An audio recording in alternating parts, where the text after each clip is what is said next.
नमस्कार मंडळी, मी प्रिया पुन्हा एकदा तुमच्या सगळ्यांचं स्वागत करते आपल्या आणखी एका नवीन व्हिडिओमध्ये। आजची रेसिपी सुद्धा दररोजच्या व्हिडिओसारखीच एकदम साधी सोपी आहे, पण चवदार तेवढीच आणि तेवढ्याच झटपट होणारी आजची रेसिपी आहे। आज आपण बनवणार आहोत माशांच्या अंड्यापासून अंडा भुर्जी। चला मग रेसिपीला सुरुवात करूया। कढईमध्ये 1 ते 1.5 चमचा तेल घातलं।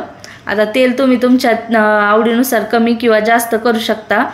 तेल छान असं गरम झालं की लगेचच आपल्याला त्याच्यामध्ये कांदा घालून घ्यायचा आहे। या ठिकाणी मी एक मोठा कांदा बारीक बारीक असा चिरून घेतलेला आहे, जेणेकरून तो लवकर तळला जावा। आता आपल्याला कांदा हा छान गुलाबी रंगावरती तळून घ्यायचा आहे आणि कांदा लवकर भाजला जावा याच्यासाठी मी चवीप्रमाणे इथंच मीठ घालून घेतलेलं आहे। आता मीठ घातल्यामुळे काय होतं, कांदा छान लवकर भाजला जातो आणि एकसारखा भाजला जातो। आता कांदा थोडासा गुलाबी झाला की लगेचच आपल्याला त्याच्यामध्ये एक मोठा टोमॅटो अशा पद्धतीने बारीकसर असं चिरून घेतलेला आहे। आता टमाटा पण तुमच्या आवडीनुसार कमी जास्त करू शकता। अर्धा चमचा लाल तिखट, अर्धा चमचा या ठिकाणी मी मालवणी मसाला वापरलेला आहे। सोबतच पाव चमचा हळद घातली। मालवणी मसाला जर तुमच्याकडे नसेल ना तर तुम्ही चिकन मसाला किंवा दुसरा कुठला तुमच्याकडे मसाला जो घरात अवेलेबल असेल तो वापरू शकता।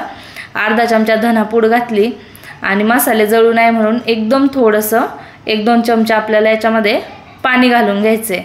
आता काय करायचं, टोमॅटो मऊ होईस्तोवर आणि ह्या मसाल्याला तेल सुटेपर्यंत आपल्याला परतून घ्यायचे।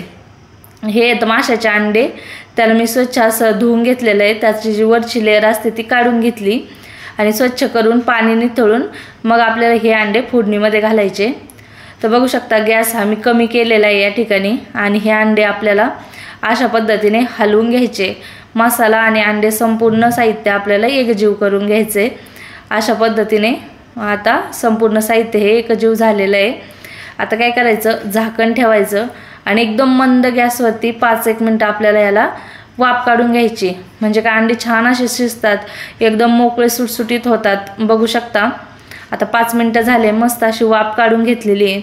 बाजूनं तेल सुद्धा सुटले, म्हणजे काय आपली भाजी बनवून तयारच झाली। वरून घालू थोडीशी कोथिंबीर। बघू शकता इतकी मोकळी सुळसुळीत आपली ही अंड्याची भुर्जी बनवून तयार झालेली आहे ना, खाण्यासाठी इतकी चवदार लागते आहे की नाही बघा। एकदम झटपट होणारी रेसिपी आहे आणि बघू शकता तुम्ही दिसण्यासाठी किती छान असं दिसतंय आणि खायला सुद्धा तेवढीच चवदार आहे।